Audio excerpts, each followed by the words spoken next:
Hey everyone, it's Kat here, and sorry I haven't done a video in a while, but I'm really going to try and pick up where I left off and wrap things up.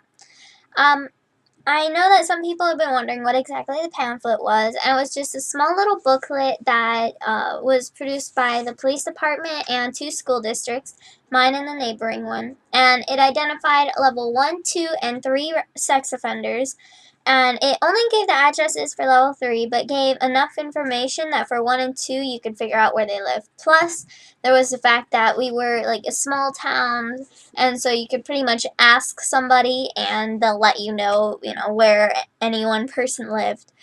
And so as I said in the previous video, when the pamphlet came out, I would get yelled at, I would have lost all of my friends, and it was just sort of all of a sudden everything disappeared, and I ended up having to be homeschooled for a little while, but then I got put into a Catholic school because the homeschooling was, well, I just needed to be a little more, like, around some people, and it just wasn't working out.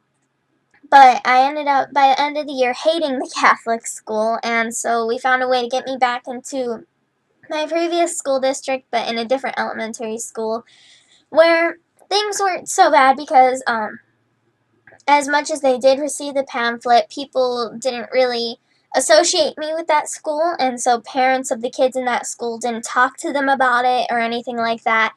And so it wasn't really an active subject there. And things were pretty good there. I mean, I only made one friend. It was a new girl, and we were friends for a while until she moved. At that time, I also made friends with 2 boys down the street who they were not the greatest friends. I mean, I understand even looking back at it now that, bad friends are better than no friends, but really they could be really horrible. And I remember very vividly their father, who hated me with a burning passion, and he would just blame me for anything that the boys did while I was around, and he would just, if he ever got upset or anything and I was around, I would be the one that he would yell at instead of his own boys.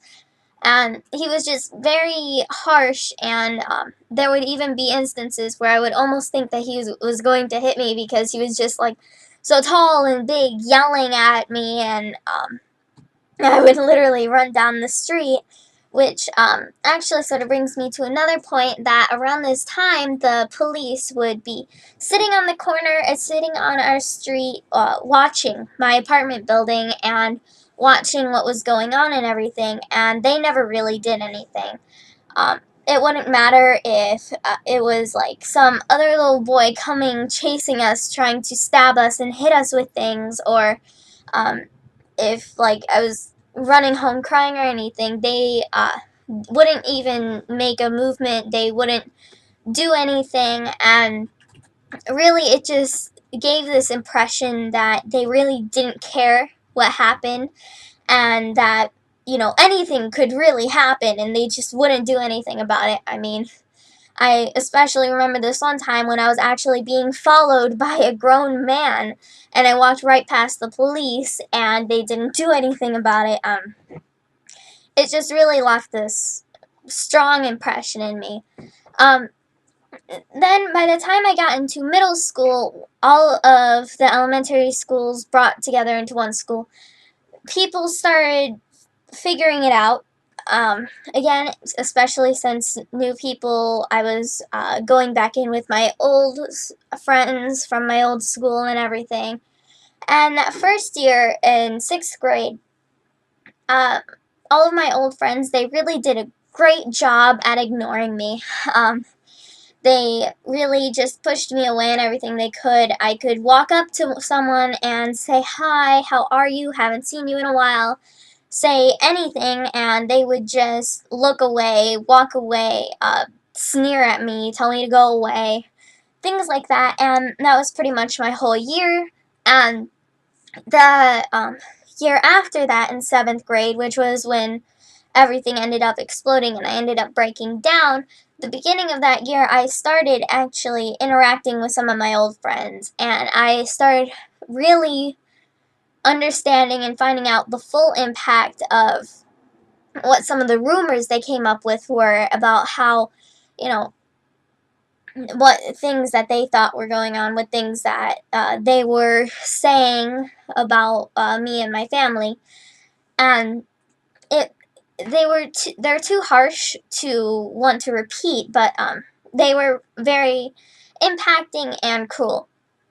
I also had a friend at that time who, looking back at it again, was not the greatest friend. Really, sort of, I mean, to me at that time, it was sort of what I needed, someone who really cared, who I could go to.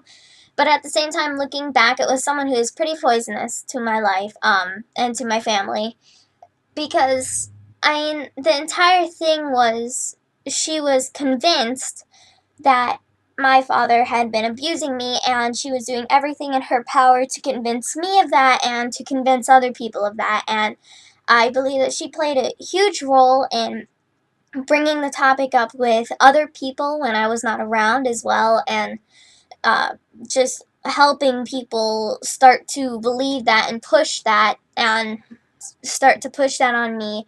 And she would tell me these horrible things that ended up inducing nightmares. And it was just, I ended up having a lot of really bad friendships at that time, and my only good one moved away. And by, like, not even the middle of the year, the first quarter, maybe a little past that, I ended up emotionally breaking down, and that was when everything exploded. And after that, I mean, we went through some things. I even had to go to a foster home for a little while, but finally, we're all back together as a family, and we're not in the United States anymore. We did end up having a good year and a half or so of court proceedings, and then there was a year mandatory for me not to see my father. But yeah, so now we're all together, and that was my story. Thank you so much for listening, and I hope you enjoyed.